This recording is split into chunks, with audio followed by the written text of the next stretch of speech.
In December 2016, Farmstrong and Dr. Tom Mulholland travelled to the Chatham Islands to run some healthy thinking workshops. While there, we had a kōrero with local farmer and beef and lamb contact, Tony Anderson. For some people this is sheer hell, and others they love it. You have to know why you want to live here. It's just so hard. So all my life we've always had generators. You've always had to fix it. There's never been anybody to help you but yourself. A rat got in there the other day and ate the meter wheel. So you've got to be able to machine up another one.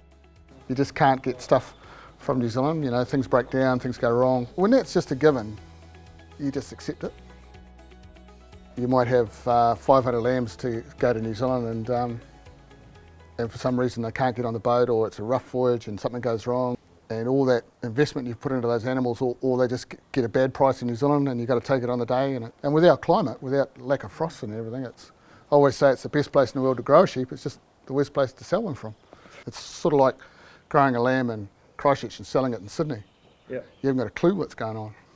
So you can find your soul here, you can find, and I think it's probably some of my ages where I've done a lot of things and I'm content now to live within what I'm doing and just enjoy what's happening around me, sort of enjoy the challenges that we're confronted. They're not problems, they're just continual challenges that have to be resolved. Yeah. And and to enjoy that, because it can get you down. And you've just got to realise that, for me, there's always a crisis. That's just a normal thing in life. There's no sense getting sweating it. You have a personal crisis, a health crisis, or a business crisis.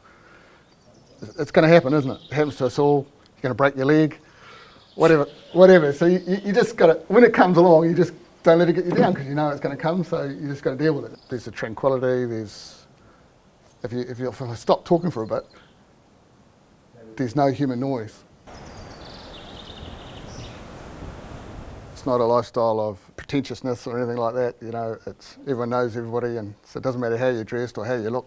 Yeah. They know your business anyway, so there's no sense putting on an act.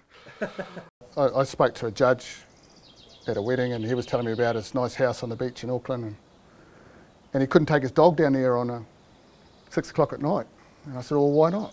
Well, there's 10,000 other people on the beach, and so he had to go to work, but he had to leave before 24 minutes to 7 or something, otherwise he couldn't get to work for another whole hour because of all the traffic. And to me that just seemed like bizarre. You couldn't walk onto a beach by yourself, you couldn't take your dog where you wanted to go, you couldn't. So this guy was probably considered to have the best. He was a High Court judge, made 10 times more money than me, yet he was in a prison. And he was constrained by the people around him and the rules around him and everything, and he couldn't express himself and be himself. Had to be at work every day at that time. And I felt, well, that's quite a shallow life.